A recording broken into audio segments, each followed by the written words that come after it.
अब हम लोग आ रहे हैं रिप्रोडक्शन पे।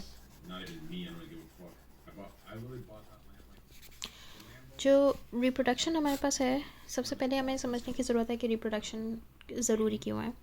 रिप्रोड्यूस हर इंसान करता है, हर लिविंग ऑर्गेनिज्म करता है। It's one of the characteristics which is used to define living organisms. तो रिप्रोडक्शन की क्या चीज़ हो रही होती है कि एक जनरेशन से दूसरी जनरेशन तक जो हमारा जेनेटिक मटेरियल है वो ट्रांसफ़र हो सके। ये हमारा मेजर मकसद है कि हम लोग अपने जो जेनेटिक मटेरियल है वो हम लोग आगे पास ऑन कर सकें। अब जो जेनेटिक मटेरियल होता है वो क्या होता है हमारे पास, basically it's DNA which is like a super coiled, or I shouldn't use super coiled because it would be scientifically incorrect क्योंकि उसकी scientific implication है. It's a very coiled structure within the nucleus. जो normal cell cycle में अगर ये हमारे पास nucleus है वो बस धागों की तरह इस तरीके से पड़ा रहता है, ठीक है. बट व्हेन योर न्यूक्लियस और your cell starts preparing for division, तो हमारे पास ये जो अंदर कॉइल डीएनए है या फिर ये हमारे पास फाइन थ्रेड लाइक स्ट्रक्चर में अरेंज होना शुरू हो जाता है. ये जो इसके थ्रेड लाइक स्ट्रक्चर्स होते हैं ये आपके पास होते हैं क्रोमोसोम्स, ठीक है. तो जो क्रोमोसोम्स होते हैं बेसिकली हमारे पास पेयर्स ऑफ क्रोमोसोम्स होते हैं, यानी एक क्रोमोसोम जो होगा उसके आपके पास दो टाइप्स होते हैं. एक टाइप आपके पास अम्मी या फिर एक पेरेंट से आता है और दूसरा दूसरे पेरेंट से आता है. ये हम लोग बात कर रहे हैं इस वक्त सेक्सुअल रिप्रोडक्शन की. अभी हम लोग डिफरेंसेस आके पढ़ते हैं. तो ये हमारे पास हो गया क्रोमोसोम. अभी हमारे लिए सिर्फ इतना ज़रूरी है, रिप्रोडक्शन हो रही है इस मटेरियल को आगे पास ऑन करने के लिए. अब अगर हम लोग ये मटेरियल एज इट इज़ आगे यानी आइडेंटिकली पास ऑन करते हैं, हम लोग नहीं, मतलब कोई भी organism, it would be asexual reproduction, because asexual reproduction does not depend on on two parents to contribute their genetic material. They do not it doesn't depend on gametes to be fertilized. It's just one parent passing on its genetic materials identically, बिल्कुल similar identical offspring होता है, और ये आपके पास asexual reproduction होती है. जो दूसरी होती है उसमें ये होता है कि हर ऑर्गेनिज्म को डेवलप होने के लिए उसके सेल में एक डेफिनेट नंबर ऑफ क्रोमोसोम्स होने चाहिए.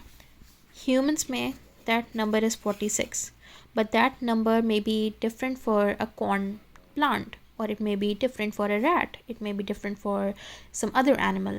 So एक डेफिनेट नंबर होता है जो हर एनिमल के लिए स्पेसिफिक होता है उसकी सेल्स को डेवलप होने के लिए और प्रॉपर फंक्शन करने के लिए.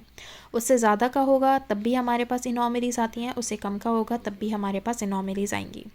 तो अगर हमारे पास for instance if we are taking human chromosomes, so for in order to have, it's just a hypothetical thing, it doesn't happen, but अगर एक पेरेंट के 46 क्रोमोसोम बिल्कुल एज इट इज़ दूसरे ऑफस्प्रिंग में हमारे पास आ जाते हैं, that would be an asexual reproduction which doesn't happen. It's I am just trying to explain you. लेकिन अगर एक पेरेंट अपने दो डॉटर सेल्स बनाता है और दोनों में हाफ जेनेटिक मटेरियल कर देता है, ये आपके पास होता है एन या हैप्लॉइड नंबर ऑफ क्रोमोसोम, यानी half of the number of chromosomes required for proper functioning of the cells. So 46 in our case is called diploid or 2n, और हाफ ऑफ दैट और हैप्लॉइड क्रोमोसोम्स हमारे पास होते हैं जो हमारे पास एक cell cycle के थ्रू आधे एक डॉटर सेल में जाते हैं, आधे दूसरे डॉटर सेल में जाते हैं. ये हमारे पास होते हैं हैप्लॉइड. तो जब इस तरह की कोई रिप्रोडक्शन होती है या फिर इस तरह के सेल्स अगर किसी जगह इन्वॉल्व होंगे तो obviously they won't be properly functioning, मतलब वो अकेले एक प्रॉपर ह्यूमन बीइंग नहीं बना सकते, ये अकेले काम नहीं कर सकते. They need to fuse with some other sort of cells which में contribute half of their genetic material, और वो वाले फ्यूज़ करके दोबारा 46 हो सकें. तो 23 एक दूसरा सेल आया 23 का, और जब ये हमारे पास 46 आपस में मिला के बनाएंगे, this is called your sexual reproduction.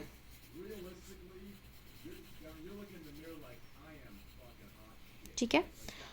तो बेसिकली यही है कि हमारे पास अगर एक n plus n, if it's giving you 2n haploid cells combining together to give a diploid cell, that would be called as sexual reproduction.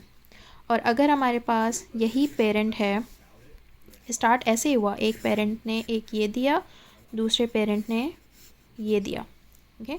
अगर हमारे पास एक पेरेंट है जो as it is daughter cell को 46 ही दे रहा है, there is no division, there is no fusion of two types of cells, सिर्फ हमारे पास एज इट इज़ आगे जा रहा है, that would be called a sexual reproduction. इसमें फ्यूजन की कोई ज़रूरत नहीं है और फर्टिलाइजेशन की कोई ज़रूरत नहीं है। फर्टिलाइजेशन होने के लिए जो हमारे पास ऑर्गन्स होते हैं, जैसे ह्यूमंस में यूट्रस होता है, उसकी कोई ज़रूरत नहीं है। हमारे पास जो ये गैमीट्स, जो ये हैप्लॉइड जेनेटिक मटेरियल कंटेनिंग जो सेल्स हैं, उनको हम लोग गैमीट्स कहते हैं। गैमीट कंटेनिंग ऑर्गन्स अगर हमारे पास नहीं की ज़रूरत नहीं है, उनको हम लोग कहेंगे गोनैड्स, उनकी हमको ज़रूरत नहीं है। जैसे फ्लावर जो होता है उसमें हमारे पास एंड्रोशियम एंड गाइनोशियम्स होते हैं, वो हमारे पास सेक्सुअल रिप्रोडक्शन करवाते हैं, लेकिन उनकी हमें ए सेक्सुअल रिप्रोडक्शन में ज़रूरत नहीं होगी। इसी तरीके से हमारे पास टेस्टिस होते हैं और ओवरीज होते हैं, वो सेक्सुअल रिप्रोडक्शन करवाते हैं, because these are the organs which produce and contain gametes, वो हमारे पास सेक्सुअली ज़रूरी होते हैं, लेकिन ए सेक्सुअल रिप्रोडक्शन में उनकी ज़रूरत नहीं होगी। तो जो ए सेक्सुअल रिप्रोडक्शन होती है, it's pretty simple, just replication of genetic material and passing on to its daughter cell। जो सेक्सुअल रिप्रोडक्शन होती है वो थोड़ी सी ज़्यादा कॉम्प्लिकेटेड होती है, और जैसे जैसे ऑर्गेनिजम्स इवॉल्व होते जाते हैं, जितने जितने कॉम्प्लेक्स होते जाते हैं, उतना ही रिप्रोडक्शन का जो पूरा कॉन्सेप्ट है, वो पूरा फिनोमेना है, वो कॉम्प्लिकेट होता जाता है। तो ये बेसिक डिफरेंस है हमारे पास सेक्सुअल और ए सेक्सुअल रिप्रोडक्शन में। आगे हम लोग पढ़ेंगे ह्यूमन जो reproduction, sexual reproduction in humans.